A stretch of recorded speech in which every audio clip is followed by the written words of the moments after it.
Perkenalkan, kami dari kelompok 2 mata kuliah pengembangan strategi pembelajaran ekonomi yang beranggotakan sebanyak 7 orang dengan saya sendiri, Izati Amalia, saya Ratna Novita Sari, saya Amrina Amsyada, saya Tanya Malina Nebakos, saya Atika Sari, saya Ismanur Ayu Noviana, dan saya Septia Wulandari. Baik, di sini kami akan menampilkan sebuah video simulasi pembelajaran pada rumpun model pembelajaran pemrosesan informasi, model pembelajaran memorisasi. Baik, di sini saya akan menjelaskan apa sih itu model pembelajaran memorisasi. Memorisasi adalah model yang digunakan untuk mengingat sesuatu informasi. Model pembelajaran memorisasi adalah model pembelajaran yang digunakan untuk meningkatkan daya ingat yang berhubungan dengan cara kerja otak. Selanjutnya, saya juga akan menjelaskan langkah-langkah model pembelajaran memorisasi. Yang pertama itu pembukaan. Guru memberikan salam dan memberikan tujuan pembelajaran terkait materi yang akan dijelaskan. Yang kedua, sesi tanya jawab. Guru memberikan pertanyaan pematik kepada peserta didik. Yang ketiga, yaitu guru menampilkan video pembelajaran yang sudah disiapkan. Yang keempat, guru menjelaskan materi dari video pembelajaran yang sudah ditampilkan. Yang kelima, guru memberikan tugas diskusi kepada peserta didik. Selanjutnya, guru membagi peserta didik menjadi 5 kelompok. Selanjutnya yaitu sesi diskusi. Guru mengorganisir peserta didik dalam kelompok kerja untuk mendiskusikan apa yang mereka ingat dan mereka pahami terkait materi yang sudah dijelaskan. Selanjutnya yaitu pemaparan hasil diskusi. Guru mengorganisir peserta didik untuk melakukan presentasi kecil di depan kelas terkait hasil diskusi mereka. Selanjutnya, guru memberikan tugas yang akan dikerjakan di rumah terkait materi yang sudah dijelaskan dalam lembar LKPD yang sudah disiapkan oleh guru. Kemudian yang terakhir adalah penutup. Guru memberikan salam penutup kepada peserta didik untuk mengakhiri pembelajaran. Sekian penjelasan dari saya terkait definisi dari model pembelajaran memorisasi dan langkah-langkahnya. Terima kasih.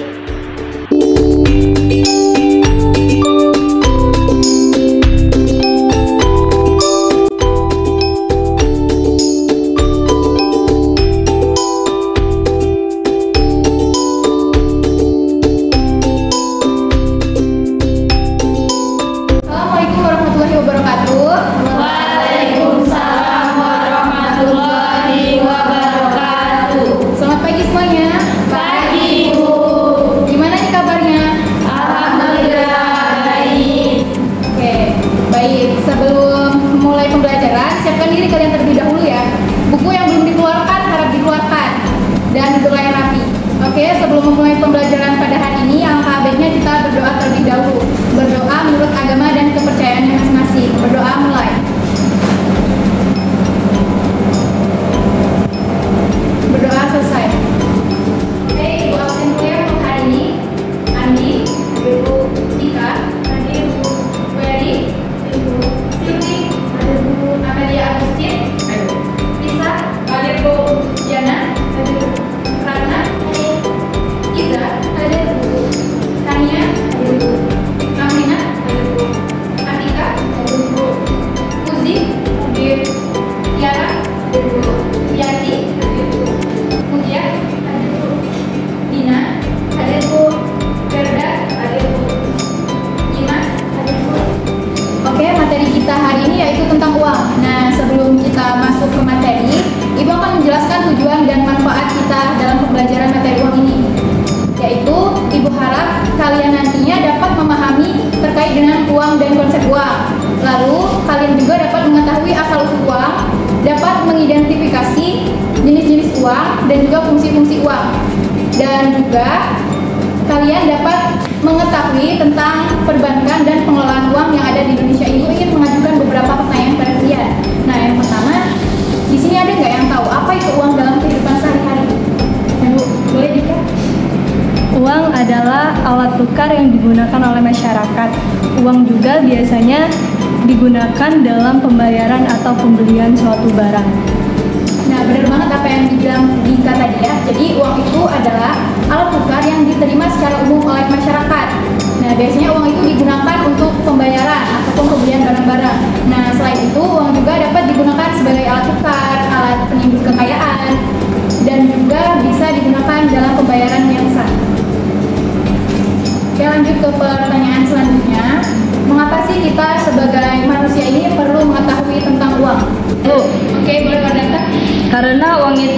diperlukan dalam kehidupan sehari-hari, seperti untuk membeli makanan, pakaian, dan barang lain. Juga uang dapat digunakan untuk membayar transportasi. Oke, benar banget apa yang dibilang warga tadi. Jadi, uang itu dapat digunakan sebagai keperluan kita dalam kehidupan sehari-hari, seperti membeli makanan, pakaian, dan juga barang lainnya. Nah, uang itu juga bisa untuk membayar jasa transportasi, jasa pendidikan, ataupun jasa lainnya.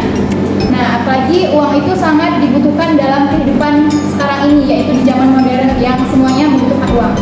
Oke, lanjut ke pertanyaan terakhir. Menurut kalian, apa sih tujuan seseorang melakukan pembelajaran terkait uang ini? Oke, boleh bicara?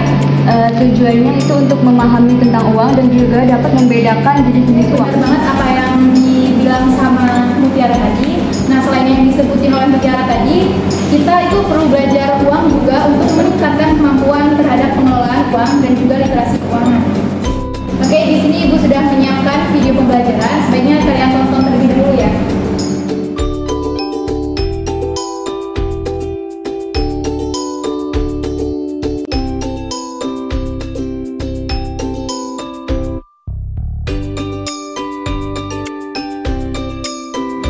Setelah kalian nonton video yang telah ditampilkan tadi, Ibu akan menjelaskan sedikit terkait dengan video yang ditampilkan.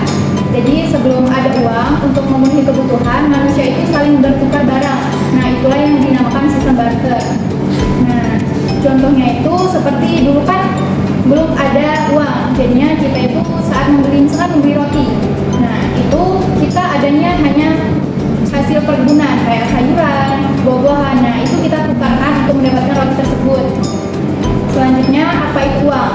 Jadi, uang itu adalah segala sesuatu atau benda yang diterima oleh masyarakat sebagai alat pembayaran yang sah dalam melakukan tukar-menukar ataupun perdagangan.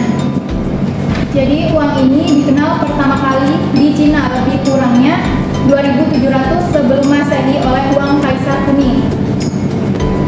Nah, sebelum adanya uang ini, seperti yang telah dijelaskan tadi, kita itu menggunakan sistem barter. Nah, namun semakin berjalannya waktu dan semakin bertambahnya kebutuhan manusia, akhirnya kita pun mencari alternatif lain, yaitu ditemukannya uang, seperti sekarang ini. Nah, uang ini kita gunakan dalam kehidupan sampai saat ini. Selanjutnya yaitu jenis-jenis uang. Nah, berdasarkan bahan atau material, uang ini dibagi menjadi dua, yaitu uang logam dan uang kertas. Yang kedua itu berdasarkan lembaga atau badan pembuatnya. Nah, uang itu terbagi menjadi dua juga. Yang pertama itu uang kartal. Nah, uang kartal adalah uang yang diberi tanda atau cap oleh pemerintah sehingga berlaku sebagai alat pembayaran yang sah. Ini seperti uang kertas yang kita gunakan saat ini. Nah, yang kedua itu uang giral. Jadi, uang giral itu adalah simpanan atau deposito pada bank yang dapat diambil dengan menggunakan sel giro ataupun surat perintah pembayaran lainnya. Yang ketiga itu uang berdasarkan nilainya, terbagi menjadi dua, yaitu uang bernilai penuh dan uang yang tidak bernilai penuh. Oke, yang terakhir itu uang berdasarkan kawasan atau daerahnya, terbagi menjadi dua juga, yaitu uang domestik dan uang internasional. Yang selanjutnya yaitu fungsi uang. Jadi fungsi uang itu terbagi menjadi dua, yaitu fungsi asli dan fungsi turunan. Oke, jadi di Indonesia ini kita menggunakan nilai uang rupiah. Nah, rupiah itu dikelola oleh Bank Indonesia. Nah, dari materi yang telah Ibu sampaikan tadi dan setelah kalian menonton video yang telah ditampilkan, Ibu ingin tahu seberapa ingat dan paham kalian dengan materi ini. Oke, untuk memudahkan kalian, Ibu akan membagi kalian menjadi 5 kelompok. Untuk kelompok pertama itu akan membahas terkait dengan uang dan konsep uang. Yang kedua itu asal usul uang. Untuk kelompok ketiga jenis-jenis uang. Kelompok 4 itu fungsi uang, dan kelompok 5 yaitu perbankan dan pengelolaan uang.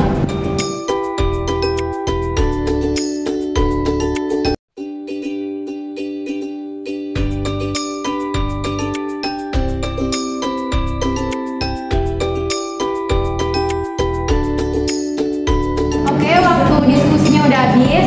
Sekarang Ibu minta perwakilan satu aja dari perwakilan kelompok untuk menyampaikan hasil diskusinya. Dimulai dari kelompok 1, 2, lanjut lagi ke 3, 4, dan 5. Oke, kelompok 1.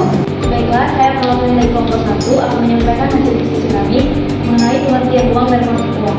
Jadi belum ada uang itu untuk memenuhi kebutuhan manusia saling bertukar barang atau disebut juga dengan barter. Dari sistem pertukaran barter ini ternyata terdapat kesulitan, yaitu kesulitan untuk mempertemukan kedua belah pihak yang saling membutuhkan dan menentukan ukuran perbandingan antara barang yang ditukarkan. Oleh karena itu, manusia berusaha untuk menentukan suatu barang sebagai alat tukar.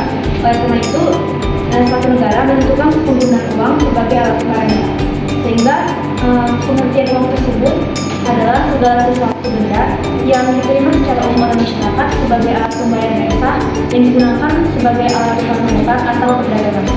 Yang hasil diskusi dari dari kelompok 2 ingin memaparkan diskusi kami mengenai asal-usul uang. Uang dikenal pertama kali di Cina lebih kurang 2700 sebelum Masehi oleh uang atau kaisar Qing. Namun sejarah uang telah mencatat kalau ada kegiatan tukar menukar barang yang disebut dengan istilah barter. Nah, namun seiring dengan semakin banyaknya kebutuhan manusia, maka barter ini mulai mengalami kesulitan. Di antaranya kesulitan untuk menemukan orang yang memiliki barang yang dibutuhkan dan mau menukarkan barangnya.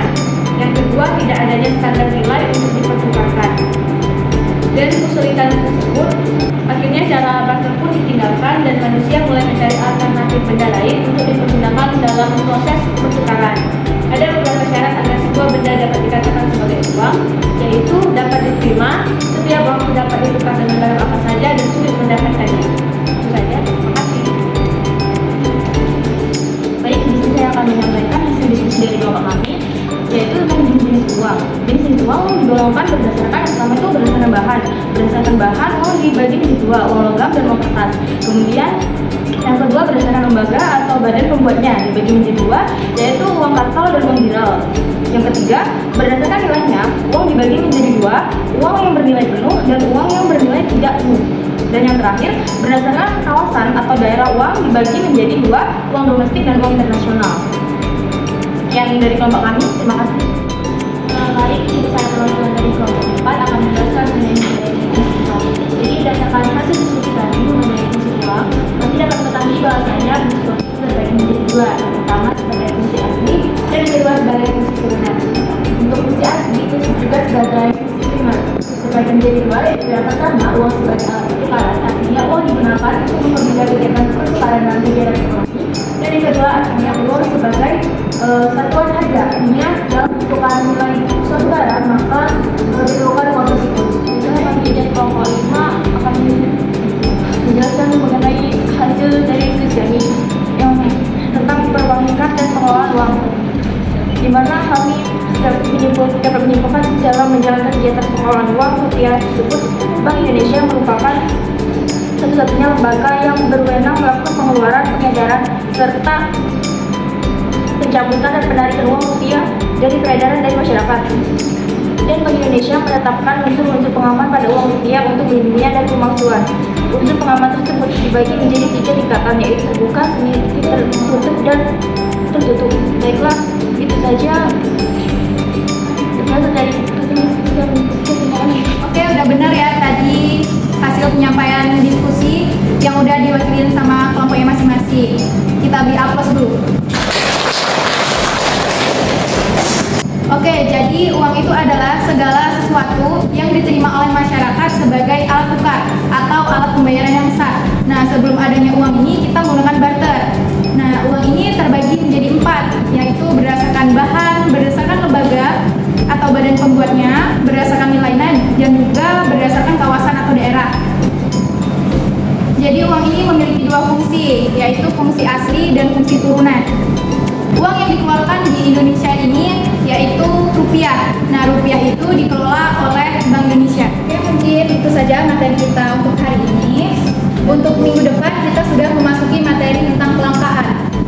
Nah, untuk tugasnya itu nanti akan Ibu kirimkan di WA. Nah, di WA nanti kalian kerjakan di dalam LKPD yang telah Ibu sediakan. Oke, sebelum mengakhiri pembelajaran kita hari ini, marilah kita berdoa terlebih dahulu. Berdoa menurut agama dan kepercayaannya masing-masing. Berdoa mulai.